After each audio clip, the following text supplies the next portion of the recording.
السلام عليكم ورحمة الله. لعل كل الأحداث المتتالية والمتسارعة والمتصاعدة وتيرة في فلسطين المحتلة وإقليميا وحتى عالميا في الأشهر الأخيرة تشير جميعها إلى الحقيقة التي لا مفر منها، وهي أن ما يقرب من 75 عاما من الجهود الإسرائيلية المضنية الرامية إلى إخفاء وطمس الحقيقة حول أصل هذا الكيان الهجين بنظامه الحالي الفئوي ومحركه وديدنه نظام الفصل العنصري باتت تفشل فشلا ذريعا يوما بعد يوم. نعم، أخيراً استيقظ العالم وإسرائيل باتت تخسر أرضاً وأهلية أسرع مما يمكنها أن تكسب مؤيدين رعاديد أو مطبعين جدداً أو أن تتمكن من تمويه ماضيها وحاضرها. الدكتور رمزي بارود الصحفي الفلسطيني الأمريكي، مؤسس ورئيس تحرير The Palestine Chronicle ومؤلف كتب متعددة آخرها كتاب، هذه القيود ستتحطم رواية فلسطينية عن النضال والتحدي في السجون الإسرائيلية، يلتقي من جديد مع البروفيسور والمؤرخ بابيه مؤلف الكتاب الشهير التطهير العرقي لفلسطين، الناشط المناهض للصهيونية والأستاذ في كلية العلوم الاجتماعية والدراسات الدولية في جامعة إكستر ومدير المركز الأوروبي للدراسات الفلسطينية فيها، ويضع للتو بين أيدينا عملهما المشترك الصادر حديثا رؤيتنا للتحرير.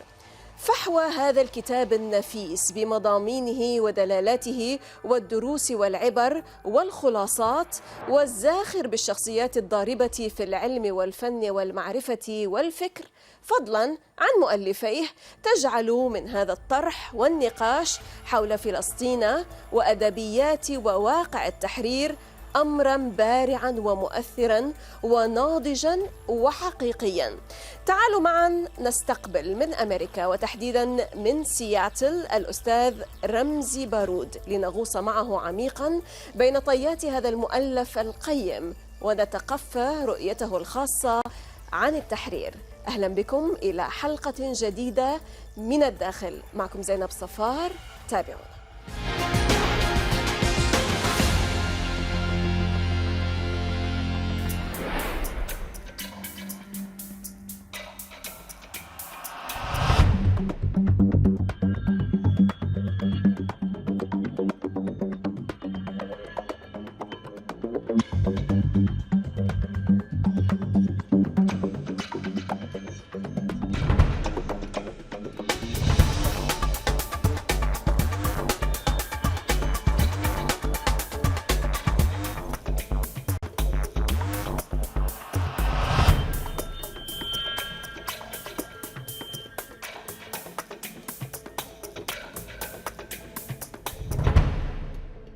Dr. Ramzi Baroud, Palestinian-American journalist and author, the editor of the Palestine Chronicle. Welcome to Dakhel from the inside, sir. Assalamu alaikum, and thank you for having me. It's a great Wa pleasure. alaikum salam. Pure pleasure to have you always, Dr. Baroud. Well, your fascinatingly inspiring book, together with historian Bapie, Our Vision for Liberation, is just out. Before we delve deep into it, the term liberation, sir, is a word that was dropped from the official Palestinian lexicon, as some observers might presume. Is that so, and why? That's correct.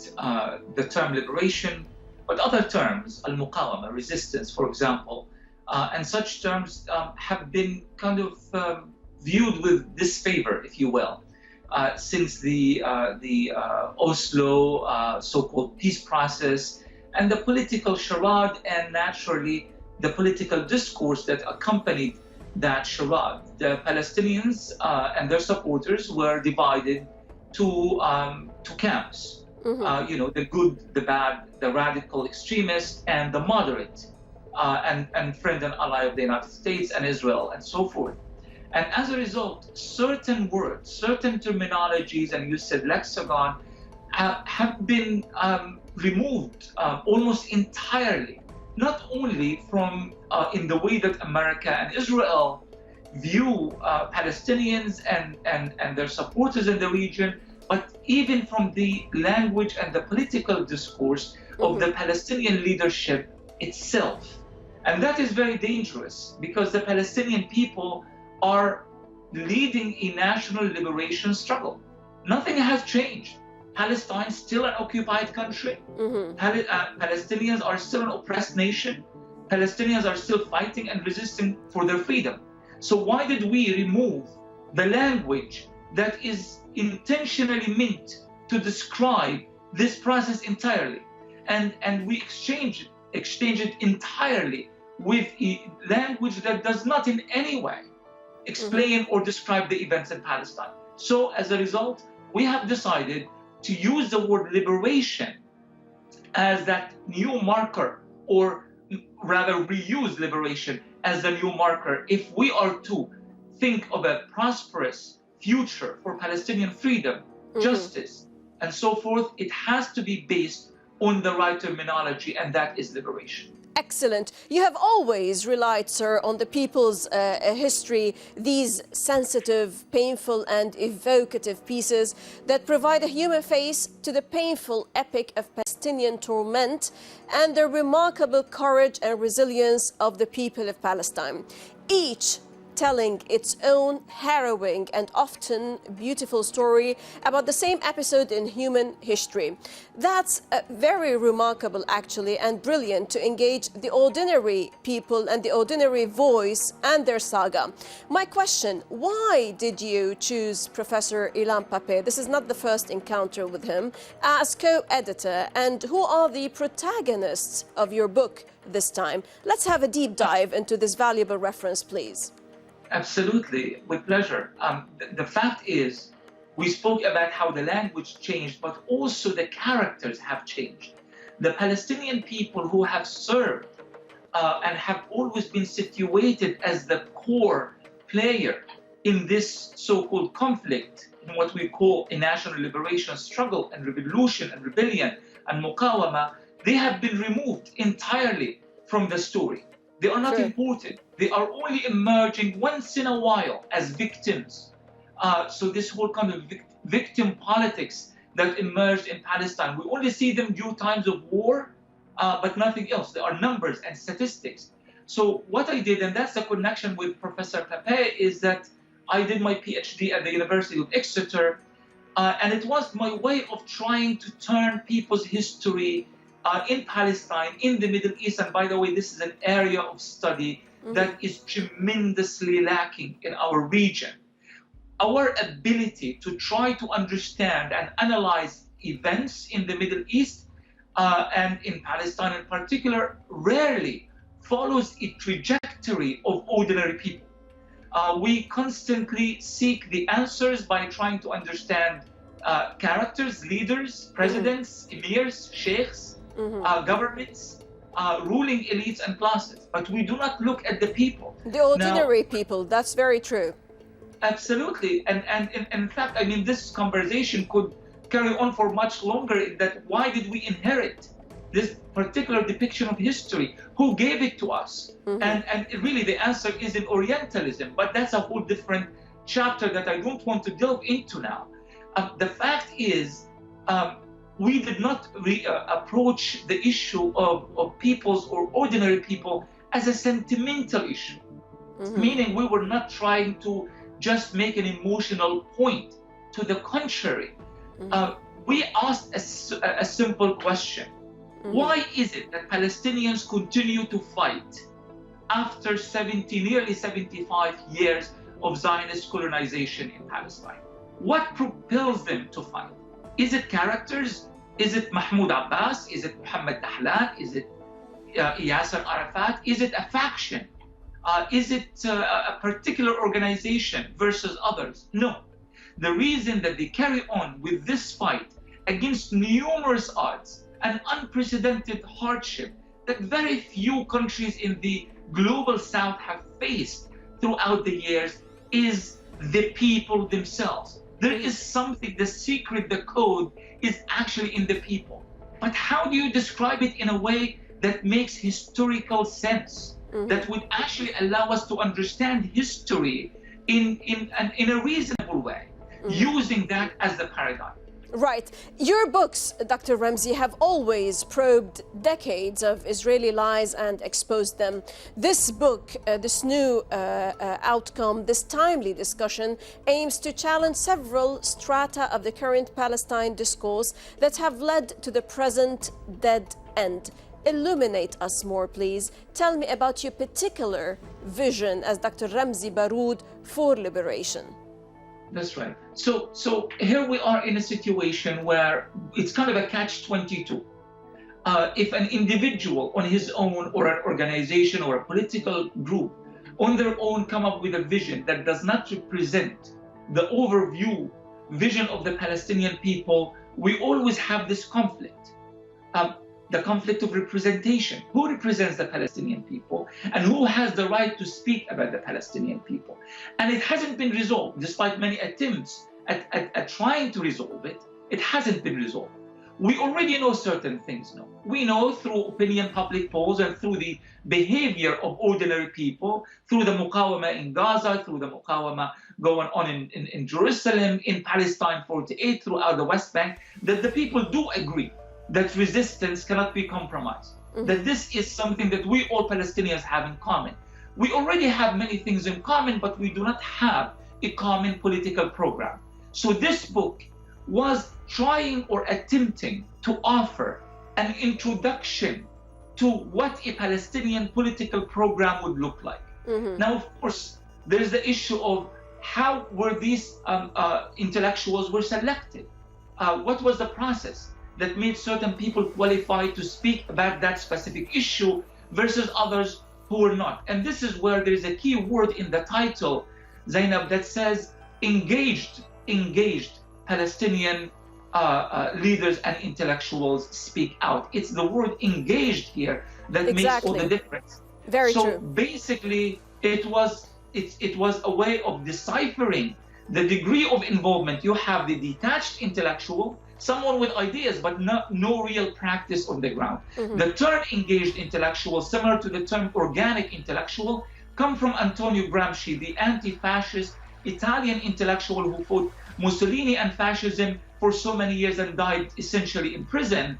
And we wanted to apply this to the Palestinian situation. So these are people who have been imprisoned, people who have been exiled. Who know the meaning of incarceration and detention. That's right. They know exactly what all of these values are. And these are the people who actually fought day and night in whatever field, whether in archaeology, in academia, in diplomacy, but also al-murabitat. An example is the murabitat, the women of Al-Quds, who are fighting every single day for their right to be able to pray in Al-Aqsa Mosque. For us, this was a very, very critical chapter. These are women. They are not part of any particular political organization. They have their own language, symbolisms, social media presence, organizational tactics, and they fight on a daily basis. Now, for me and for Ilan, this was an experience that needed to be highlighted. And so actually, sir, for everyone who grabs this book and read it, they're going to see a different issue about people who are engaged, as you said, more than others. Dr. Ramzi, allow me to stop now for a short break and then more into our vision for liberation after the break. إذن فاصل قصير ونعود. لا تذهبوا بعيدا.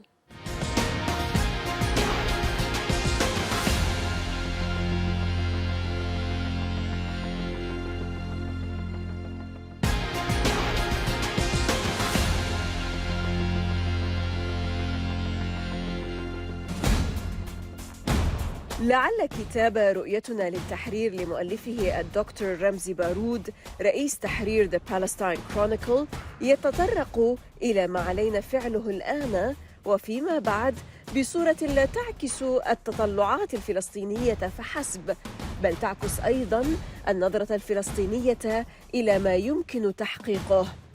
الكاتب بارود يخبرنا عن الفكرة التي استنبطها بعد استمزاج آراء ورؤى باقة من المفكرين، وما هو الأفق المنظور أمام الفلسطينيين ولا سيما في ظل الانتهاكات الإسرائيلية المتكررة.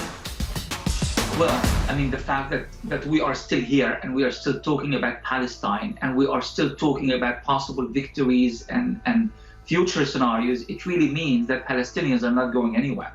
They are going to be fighting this fight until the very end and until they see their freedom. So yes, freedom is possible. The question is, and that's what we try to raise, is how do we utilize every aspect of our life, of our culture, of our politics, of our art and our cinema to get us to that ultimate point of freedom and liberation. How do we do that?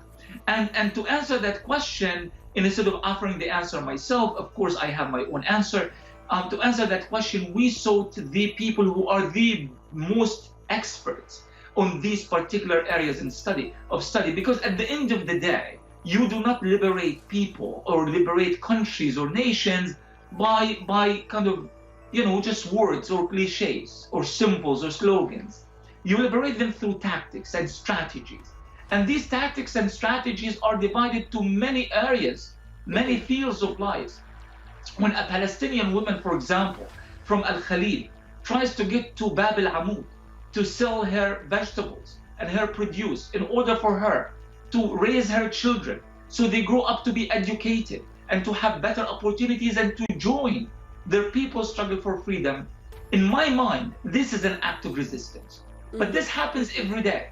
And it happens in numerous different manifestations throughout every village, every town, every city, and every corner of Palestine, regardless of the geographic divisions that have been imposed on us Palestinians. So the aim here is basically to highlight all of these struggles, to invest on what works, and to somehow merge all of these elements together in order for us to achieve that ultimate point of freedom, which is, again, very, very much possible. In fact, it's unavoidable. We can't talk about the scenario of not being free. Living in constant servitude is just not an option, neither for Palestinians nor, frankly, for any other nation. So resistance in all its means is the only key for this liberation that everyone aspires for. Do you really believe that the world is finally waking up, sir, and Israel is losing ground quicker than it can gain new supporters or whitewash its past and ongoing crimes? Are the days of Israel getting away with these crimes seem to be behind us today more than ever? Most certainly. Sadly, when we look at reality from the everyday reality, it can be quite despairing and discouraging. But we have to look at reality through generations and through history. Let's not forget that the 50 years or so of racism and apartheid in South Africa were preceded with nearly 400 years of relentless colonialism, Dutch and British. And who would have, at any given point, within this total 450 years, would have suspected that white European colonialism would eventually be defeated in South Africa? But it was. And now it looks as if it's just an event in the past, as if it never even happened. And we only commemorate and talk about it as if it's something that is a done deal. In the case of Palestine, we are going through the exact same process. And now we are reaching the point where international human rights organizations such as Amnesty International, Human Rights Watch, even Israel's own Beit Salem human rights groups are now dubbing what's happening in Palestine by Israel a state of apartheid. Not conditional apartheid in the West Bank or Gaza or Area C or B. We are talking about apartheid from the river to the sea. In fact, apartheid that applies, according to Amnesty International, to millions of Palestinian refugees living in diaspora. When we have reached that point that the citadel of American liberal human rights discourse is using that term regarding Israel, we know it's only the matter of time for that brand to become a mainstream brand. And what would Israel do then? No amount of weapons, no amount of bombs, no amount of bullets can possibly reverse that brand. It would have to confront it, and it would have to eventually deal with it. It's going through a process of denial now, but eventually it will have to actually deal with its consequences. Today, the international reaction is very powerful. The support, the solidarity is greater bottom to the top echelon, right? Because we are sensing this not only in the US and the UK, but also in the global south. That's right, and the global south is particularly important. We have to keep this in mind, that the current will only turn in the West when there is international consensus somewhere else. Mm-hmm. We have to return to that global south. And I have traveled in various African countries, various South American and Asian countries, trying to discover that potential of solidarity. Africa has always been on the side of Palestine. We have lost Africa, or many African countries, sadly because of our bad politics after Oslo and this constant focus on London, Washington, Oslo, Madrid, and so forth. We need to return back to the heart of international solidarity, and that's Africa, South America, Asia, in order for us to build an international case and to push back so that the West would have to toe the line exactly as they did in South Africa. That said, sir, why do you believe that the next step in Palestine's anti-apartheid struggle is the most difficult? It is the most difficult because sadly we have to accept this. In order for us to wage an anti-apartheid struggles at their core are grassroots struggles. It means that it's ordinary people, or communities, committees throughout the villages of the West Bank and Gaza and so forth. They have to work together. There has to be a very solid type of networking that's happening at every level of Palestinian society. But you tell me, your audience can tell me this too, how can we possibly do so when you have tens of thousands of Palestinian authorities, security personnel, trained by the CIA, trained by various corrupt Arab regimes, standing in our way? How do we do so? So we have to deal with this. Yes, Dr. Rmzi, for Palestine to be free, for the Palestinian people to achieve their full rights, and for the right of return for Palestinian refugees to be honored and implemented, the story of Palestine has to be told not only by the Palestinians themselves, but also by all those free people who believe in justice, liberty, and human rights, and that peace and justice are not possible in the world until the Palestinians are free. Dr. Rmzi Baaroud, the editor of the Palestine Chronicle, many thanks indeed for your precious contributions, sir. Thank you very much, Zainab, and thanks for having me. Always a pleasure to have you. ودائما الشكر لكم مشاهدينا الكرام على طيب المتابعة. للتفاعل أكثر تابعونا على صفحات السوشيال ميديا، وحتى نلتقي من كل فريق عمل من الداخل من كل الميادين. السلام عليكم ورحمة الله.